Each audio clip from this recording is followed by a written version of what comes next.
Hello, boys and girls, especially Mohammed bin Abdullah Jalir Kalada here, also known as Momo the Muzzy. Today, in this very special edition of my show, we're going to have a Quran study class today, in which we're going to learn about some very acute scientific miracles in the Quran. For example, were you aware that the Quran mentions the atmosphere?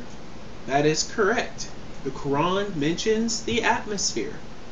If we open your Qurans and turn to Surah 21, Ayah 32, it clearly states, "And we have made the heavens as a canopy, well guarded, yet they do turn away from the signs which these things point to."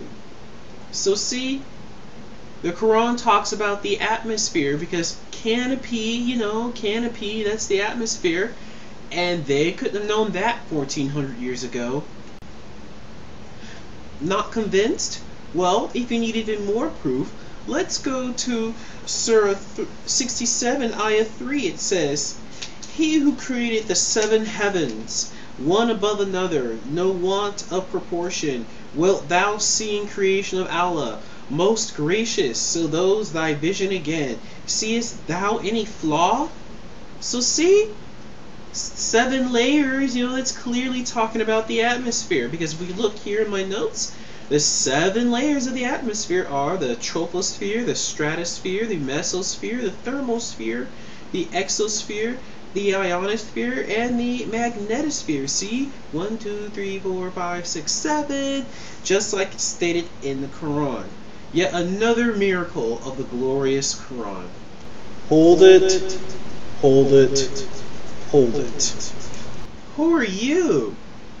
I am the voice of reason. I am here to debunk your so-called miracles in the Quran. Oh please, people have been trying to disprove Islam for 1400 years. If anything, that's just more proof that it's the true religion of God. Well, Christianity has been around for over 2,000 years. So does that mean it's even more true?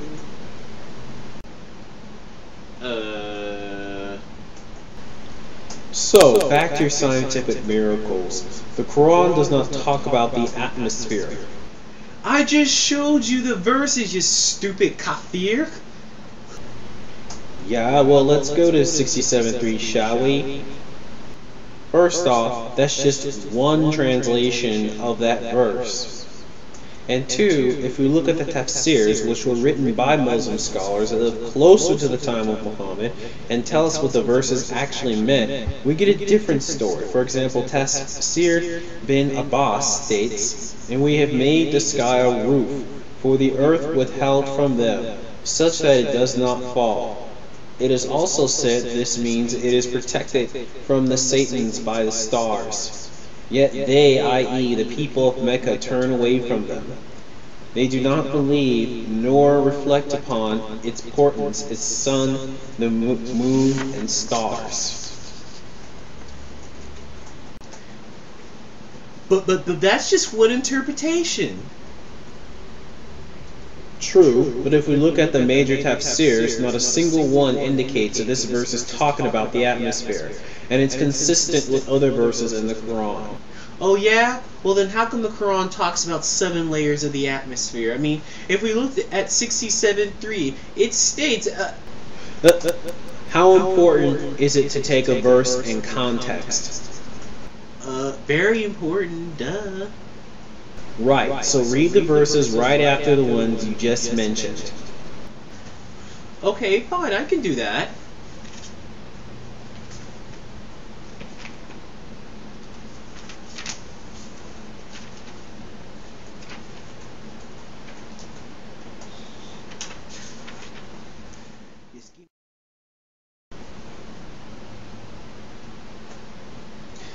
Again, turn thy vision a second time, thy vision, they will come back to thee, dull and discomforted, in a state worn out.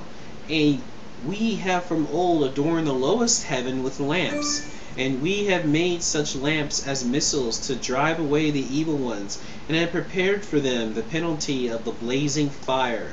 And those who reject their Lord and their cherisher is the penalty of hell, and evil is such destination. And when they are cast, they will hear the terrible drawing in of its breath, even as it blazes forth.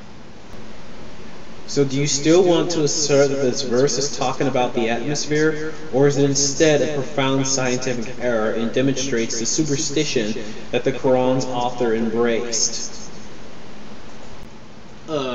Yeah, well, you don't know Arabic, and you need to know Arabic in order to understand the Quran. A very common Muslim defense. Let me ask you something. Do you need to know Latin to understand Catholicism? No. Do you need to know German to understand the politics of Hitler? No. So then why does one need to know Arabic to understand a book that is supposed to be written for all humanity? Well, you're just ignorant. Actually, you're the one who's ignorant. I saved the best part for last. If those verses I were talking about the atmosphere are even true, then your God has an accounting problem, since the atmosphere has in fact only 5 layers, not 7. Subhanallah. Uh-oh, SpaghettiOs.